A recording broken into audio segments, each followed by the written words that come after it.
Ini bicara masalah tentang wanita nih yang di rumah pasti setuju kalau seandainya saya bilang yang namanya istri itu pasti takut kalau suaminya itu direbut sampai sama suami orang. Pasti ada perasaan gak ikhlas, betul apa betul Ustazah Lulung? Ya, ada perasaan gak ikhlas dalam hati kecilnya. Waduh, pas giliran suaminya lagi main handphone langsung curiga. Itu chat sama siapa? Jangan-jangan chat sama cewek. Ini dia nih. Mulu ya bawaannya ya. Iya, tapi gini Ustazah Cecep. Ustazah Cecep. Ustaz Cecep. Astagfirullahaladzim. Makanya Mas Fadli Iya. dari Ustazah Lulung lari ke Ustaz Iya Cecep. Ustaz Cecep, iya benar. Ustaz Cecep, mohon penjelasannya jangan marah, ntar ngambek lagi Ustaz Cecep. Enggak. Ustaz Cecep, saya mau minta penjelasan. Ciri-ciri suami yang mulai terpengaruh dengan godaan atau rayuan pelakor tuh atau perempuan lain tuh seperti apa sih Ustaz Cecep? Bisa nggak penjelasannya? Boleh. Silakan. Ciri-cirinya ya.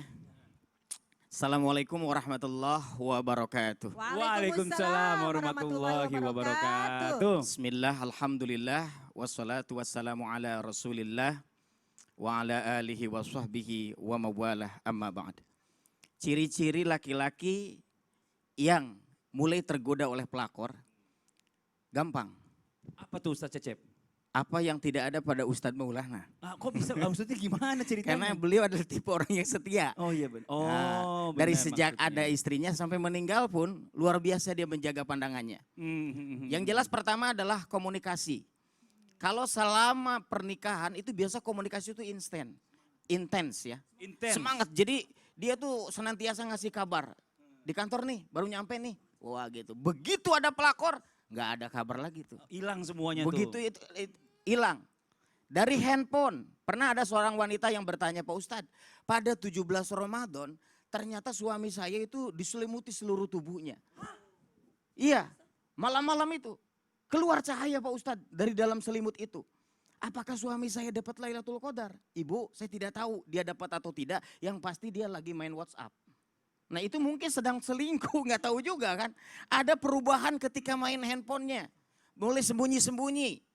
Kemudian pada waktu itu sering berada di luar. Tapi maaf, ini semua tanda-tanda jangan sampai digeneralisir. Jangan sampai orang yang dia keluar terus gak pernah betah di rumah berarti dia selingkuh. Tidak juga. Ini berdasarkan fakta banyak orang yang mulai dari perselingkuhan itu adalah karena dia sudah mulai tidak betah di rumah. Makanya seorang istri harus menjaga. Bisa jadi sebabnya adalah karena terlalu banyaknya pertengkaran. Lihatlah bagaimana burung camar dengan camar yang lain bertengkar di pantai memperebutkan seekor ikan kecil. Berbeda dengan burung elang yang ada di angkasa. Dia tidak memperebutkan seekor ikan. Kenapa? Karena di ketinggian melihat jutaan ikan siap dimangsa. Ngapain memperebutkan ikan kecil? Nah, apa yang menyebabkan pertengkaran? Karena suami istri masih berada di bawah, tidak berada di ketinggian. Kalau menjaga iman dan kemuliaan, insya Allah suami istri itu akan senantiasa damai dalam hidupnya. Makanya banyak sekali orang yang mulai dengan pertengkaran, akhirnya suami sudah mulai tidak betah di rumah, di luar, banyaklah godaan. Jangan jadikan orang yang lagi tergoda itu maling yang harus digebukin. Tapi jadikan dia adalah orang yang sedang dapat ujian dari Allah. Seperti anak yang lagi ujian nasional, jangan dimarahin dan digebukin, bikin stres. Tapi yang harus dilakukan apa? Kasih dia semangat, kasih dia cinta, kasih dia kasih sayang. Makanya kalau lagi di rumah romantisnya bukan biasa. Istriku, ikan apa yang paling indah? Ikan lumba-lumba? Bukan. Lumba-lumba bukan ikan Ustadz. Lumba-lumba ikan, bukan ikan, lumba-lumba aja. Oh lumba-lumba ya? Dia gak mau dibilang ya udah ikan yang lain deh. Iya ikan yang lain. Dijawab. Ikan mas bukan. Ikan paus bukan. Ikan apa? Ikan teri. Kenapa paling indah? Terima kasih karena kau telah mencintaiku. Itu belum ada pelakor tuh. Mesra bukan main, tapi begitu ada pelakor boro-boro pantun yang ada marah-marah terus. Astagfirullahaladzim. Makasih banyak nih Ustaz Cecep nih. Bahkan apa? Bahkan handphone tuh kadang-kadang sudah di-password padahal sebelumnya nggak pernah.